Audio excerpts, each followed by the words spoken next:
High friends, welcome back to my channel. আশা করি তোমরা সকলেই খুব ভালো আছো, আমিও কিন্তু ভালো আছি। আজকে আমি চলে এসেছিলাম বালুরঘাটের বাটারফ্লাই রেস্টুরেন্টে। এই রেস্টুরেন্টটা হচ্ছে বাস স্ট্যান্ড থেকে খুবই সামনে, এটা হচ্ছে যুবশ্রী মোড়ের সামনে। আর এই রেস্টুরেন্টটাতে এর আগে অনেকবার শুনেছি এই থালির কথা। বেশ এখানকার রান্না ভালো। আজকে আমি ফার্স্ট টাইম এই থালিটা ট্রাই করব, চলো তোমাদের সাথে শেয়ার করি। আমরা নিয়েছিলাম এরকম দুটো ভেজ থালি আর হচ্ছে মাটন কষা। এবার এখানকার রান্নাগুলো খেয়ে তোমাদেরকে বলছি কেমন লেগেছে। তোমরা যারা এই রেস্টুরেন্টে খেয়েছো অবশ্যই কমেন্টে জানিও। আমি এর আগে অন্য আইটেমগুলো ট্রাই করেছিলাম, বিরিয়ানি, নান, এগুলো তো খুবই ভালো ছিল। আর এখানে প্রাইস কিন্তু রিজনেবলই আছে অন্য রেস্টুরেন্টের থেকে।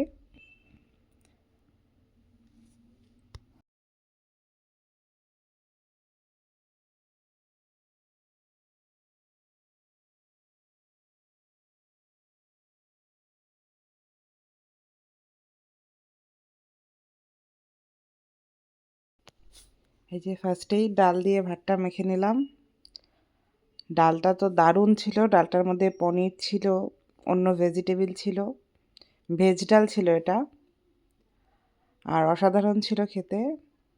এই ডাল, তারপরে বেগুনি, এটা দিয়ে ভাত খেতে তো বাঙালির খুব পছন্দের খাবার একটা। আমারও কিন্তু খুব ভালো লাগে।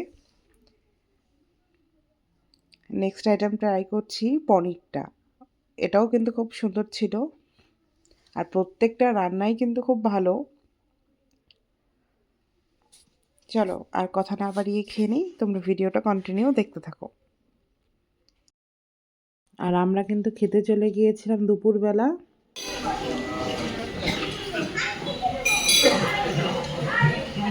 আজকের মেনুতে ছিল ভাত, ফ্রায়েড রাইস, 5 রকমের ভাজা, মোচার ঘন্ট, পটল পোস্ত, শুক্তো, তারপর একটা তরকারি, ডাল, ভেজ ডাল, পনির, চাটনি, মিষ্টি দই, রসগোল্লা, বেগুনি, পাঁপড়, স্যালাড, তারপর সঙ্গে আমরা নিয়েছিলাম মাটন কষা।